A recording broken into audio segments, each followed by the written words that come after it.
Hello everyone, Mazadun is here. So today video will be about WildStar. WildStar, it's a CS5 MMORPG, was released in 2014 at summer, and not so recently game was transferred from a pay-to-play game system for a free-to-play. At first, when game was just in development, I was very hyped about because there was a lot of different things which was implementing and looked at it like something unique, and I decided to give it a shot. I played this game about a week, and that's it. This was the most time I played this game, but it was back then, a year ago. And now I came back to explore game once again. In terms of setting, it's pretty straightforward. You pick a side, then class, and then role, and there is nothing unusual in this case. And about role, it's some kind of spiciness in the game. You can pick different roles.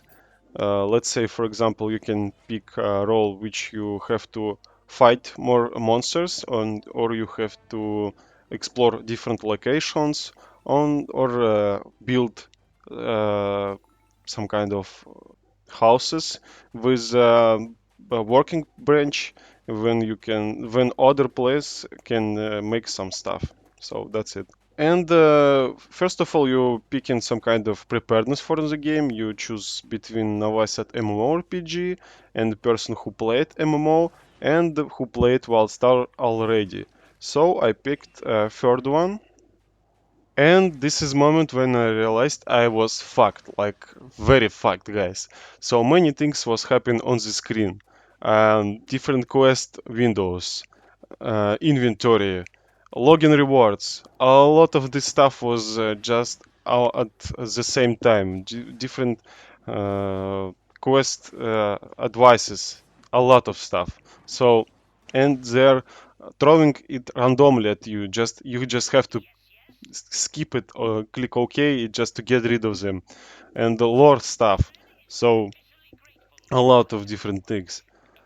And of course, such things like as login rewards and market for a free-to-play MMO, it's kind of okay.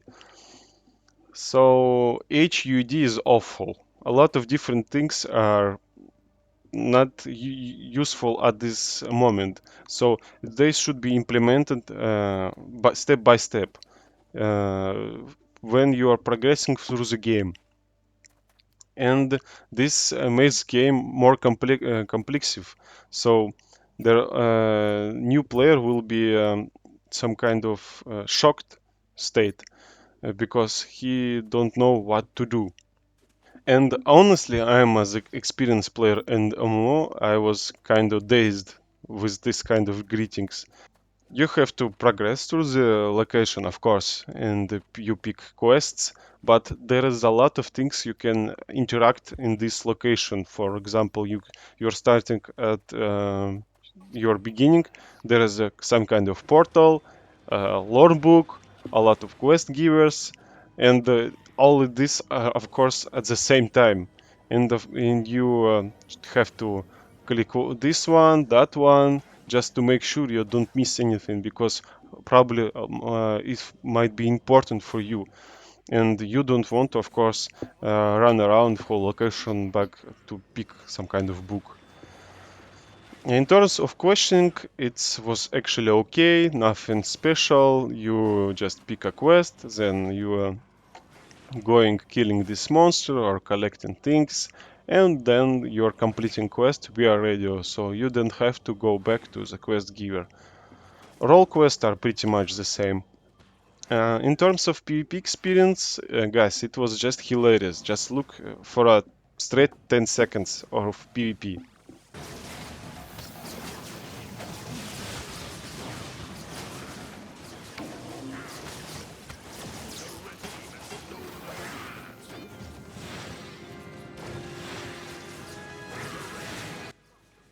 You can register for a fight at any given time, so you'll be summoned at the battlegrounds.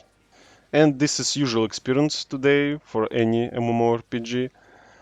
In terms of fight, because you can see every graph of each player's ability rather than enemy or your teammate, there is such rainbow happening on the screen that actually sometimes it's hard to understand what is actually going on with these battlegrounds.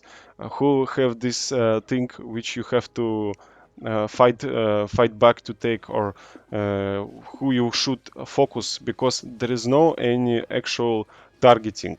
Of course, you can target enemy, but you can't. There is a few abilities which you can directly affect with.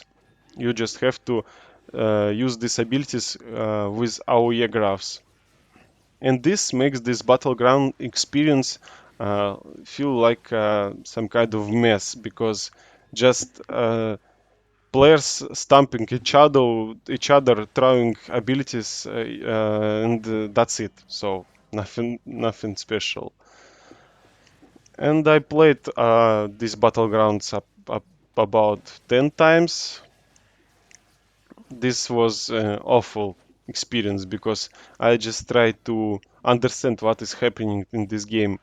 And for the most part, what I analyzed from these fights, that most players are playing with range class because it's easier to kite enemies, and the most, I believe it's a soldier class, was just in bad shape because they was kite out each time. And overall, this battleground experience was very painful, honestly. And probably for some players, it's okay to play with such rainbow on the screen, and this always constantly popping out windows. Because after I played it's about 10 hours, there was still some helping and advices.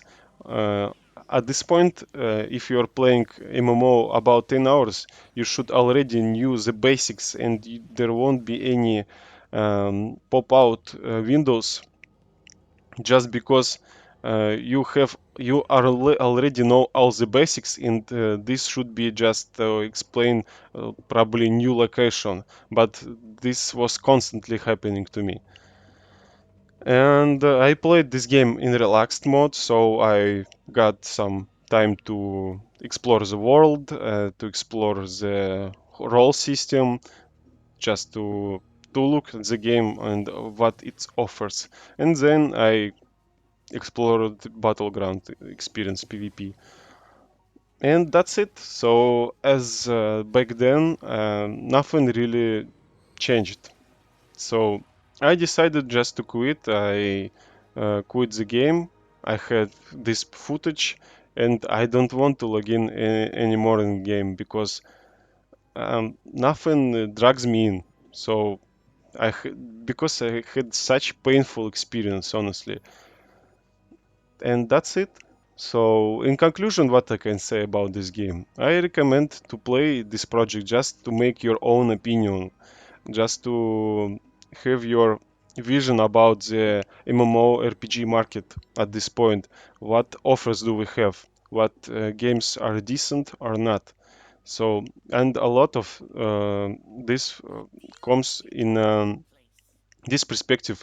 Are you ready to play this game in a long-term perspective, to invest your time, because uh, these things you are selling to this project, it's your time and money.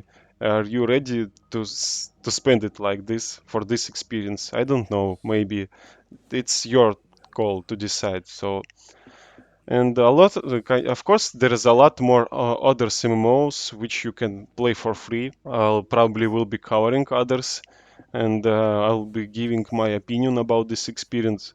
And of course, in terms of money and other things, I personally think that developers should sell your content, not just this beautiful horses or some kind of rainbows on the screen. This is useless for a player. I personally think that developers should sell you content. Let's say, for example, a Rift game. I played Rift a lot of hours, and have my vision about this game, and I played it back then when it was a pay-to-play system, and I played after it was released to free-to-play. And they're doing a great job. They're releasing some content because you can play game for free, and of course you can buy some cosmetics or mounts, but you also can buy content. So you can buy expansions. Let's say you're leveled up and explored the whole main basic free to play content. And probably at this point you're interested in progression, interested in discovering something new. And I think it's okay to pay some money just to get more experience. That's my opinion. And I would like to hear what you think about it. What was your experience with WildStar in other MMORPGs? So, and once again, it's all matter of taste, guys. That's it for this video. I hope you enjoyed it. Probably I will be giving more this kind of looks on the game. And I see you in the next one, guys. Bye bye.